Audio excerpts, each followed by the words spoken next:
Hello everybody, this is Gregory with 5 Minute Catholic Apologetics, where 5 minutes of your time may get you to the divine. Today I'm going to comment on the Church's recent announcement about the blessing of not just same-sex couples, but also couples that are heterosexual who are civilly remarried but don't have an annulment. And before we begin, let's start with a prayer. Nomine Patris et Filii et Spiritui Sancti. Amen. Gloria Patri et Filio et Spiritui Sancto. Sicut erat in principio et nunc et semper, et saecula saeculorum. Amen. So this is on the heels of another episode that I did recently about cremation, how they've amended the cremation protocol. So if you haven't heard, the Congregation for the Doctrine of the Faith, now they call it the Dicastery for the Doctrine of the Faith, which used to be called the Office of the Holy Inquisition, has done a recent declaration. And this declaration, I think in the media, has been getting more attention about how, especially if you're reading the New York Times or certainly liberal press that's not Catholic and it's not, I guess, Orthodox Catholic, so to speak, you're seeing a lot of the headlines, Church approves blessing of gay marriage or same-sex unions. And I think that you really need to read between the lines, because that's not what the Church is saying. That being said, I do think that it opens a Pandora's box to what could, the potential abuses that can happen from, let's say, liberal modern priests. So there was an announcement from the DDF about how priests can give blessings to not just couples that are in same-sex attraction or same-sex unions, but also heterosexual couples that have remarried, have not gotten annulment from their first marriage, and are living in that condition with their new lover, and how they too can receive blessings. And it's pretty clear, like, it cannot be in a religious setting. It has to be spontaneous. So let's say after Mass, hey Father, can you give us a blessing? And it can't be mimicking in any way a liturgy, a Mass. You can't be wearing wedding garments, anything like that. So the Church is very strong on that. So this is more like when my kids were young, like after Mass, they'd be like, hey Father, can you bless their mother's womb while my kids were in their mom's womb. Like one of those quick spontaneous blessings. A lot of us have gotten these types of blessings before, after Mass, or when you bump into the priest. Now, again, like anything in Catholicism today, we are still one holy Catholic and Apostolic. We have the 4 marks of the Church. But even, of course, within the Church, there's a lot of grumblings, because I've mentioned before, there's no such thing as a liberal Catholic. You're either a practicing Catholic or you're not a practicing Catholic. But we have to use these political terms: right-leaning Catholic, left-leaning Catholic, traditional Catholic or Orthodox Catholic, modernist or left-leaning Catholic.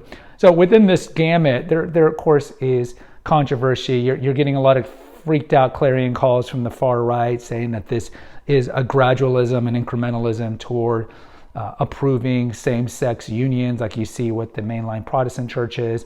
And of course on the left, you're probably hearing more like it's not enough, or it's about time, or we need to actually do these, where we are actually in a church dressed in wedding gowns and make it a liturgical thing. Because with the left, you give an inch to take a foot. So I think we need to remember a couple of things. And again, I'm just a lay Catholic. There's no reason to listen to anything that I have to say.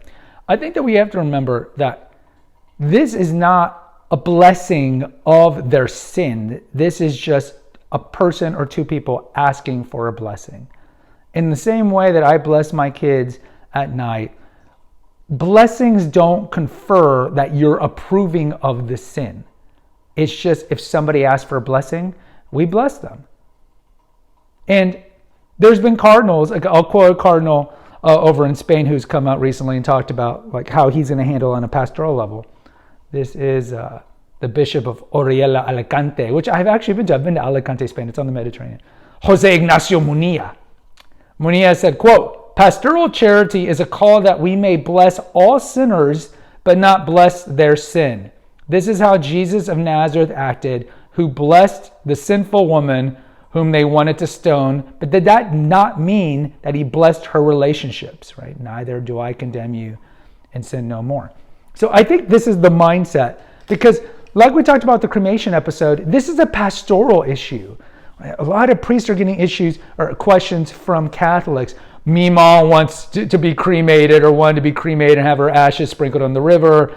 I want to do that, or have her in my jewelry. And the priest, they don't want to be the bad cop, because they understand on a pastoral level, like if I say these things, I might lose this person forever. This person might not come back to the Catholic Church. And we know that people leave the Catholic faith.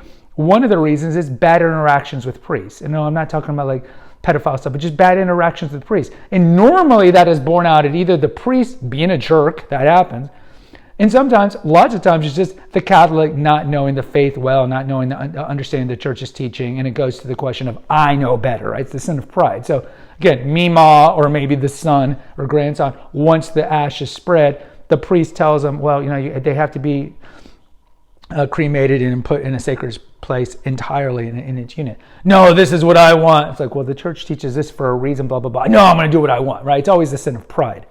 And so, but I think on a pastoral level, they needed some clarification, and I would honestly say that's a concession, how you can separate some of the ashes, because that is a Pandora's box, right? So on the parish level, on the pastoral level, parochial level, now you're going to see, I think, some of the more left-leaning priests just be like, I'm not going to check a week later where you put the ashes, So it's kind of the same thing here. Like, I agree with what this cardinal is saying. We're not blessing the sin, but everybody who asks for a blessing should get a blessing. And if you look at it this way, if somebody's asking for a blessing and you'd be like, no, I'm not going to bless you, you're a sinner, blah, blah, blah, blah, go, leave my sight. That's not what Jesus did. Jesus was having meals with sinners. Jesus was hanging out with sinners. And who was criticizing him for that? The Pharisees, right? And the Pharisees are the ultimate hypocrites. And I have an episode here.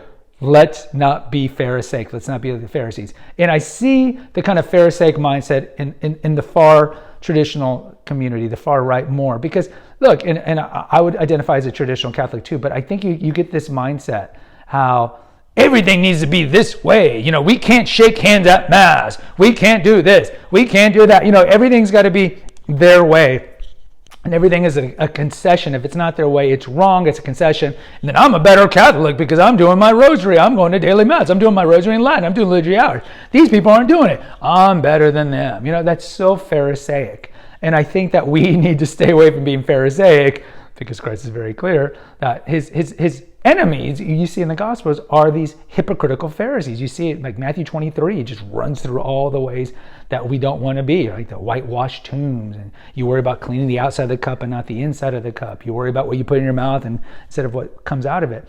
And so I think we need to be kind of conciliatory in this, and it's true. Anybody who asks for a blessing, they might want you to condone the sin and be like, hey, we're openly living in sin, either in cohabitation, again, because this is heterosexual too. Like if you've remarried and you civilly and you're living with your new spouse, or you're cohabiting, it's the same thing here. If somebody's asking for a blessing, you give them a blessing. And what could be the blessing? Hopefully you come to the truth. You're not going to say this, but the blessing could be something like, you come to the fullness of the truth and realize that you're sin, because we're all sinners, guys. The church is a hospital for sinners and a museum of saints. And we cannot be Pharisaic and think that, oh, I'm better than these sinners. I'm not cohabiting. I'm not this. Yeah, but you know what? You're doing the sin of what? Detraction, calumny, gossip, all these things of that. So we forget that. So am I necessarily saying that the blessing of anybody who is not, who's, you could use the term, in an irregular status? Because what's a regular status? A regular status is a man and a woman in the sacrament of matrimony. That is the regular union. So anything that's not that is a regular union.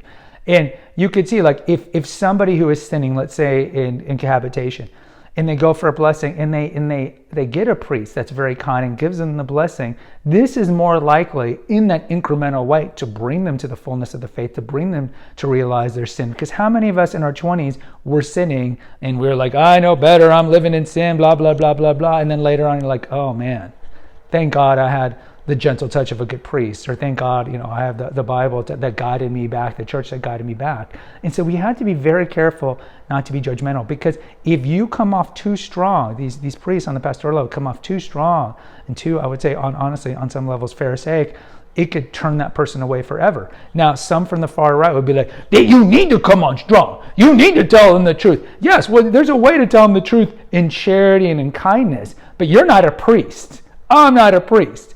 And so a priest is a shepherd, and he's got to think long term, what is the best way to get this person to turn away from sin? And I don't know.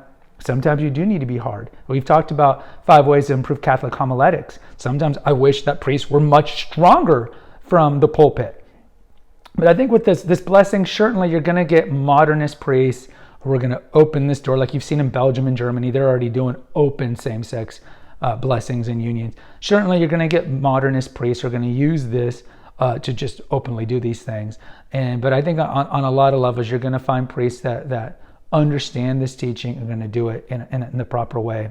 And I from my pay grade as a lay Catholic, I can't honestly tell you if this is a good thing or a bad thing. I would just exhort all of us just not to be so judgmental and Pharisaic, and remember that all of us were sinners, all of us are still sinners, and blessings are what they are, blessings. You're not condoning the sin, you're trying to help this sinner. Guys, post in the comments. I'd love to hear from you. Until next time, take care. God bless and pray.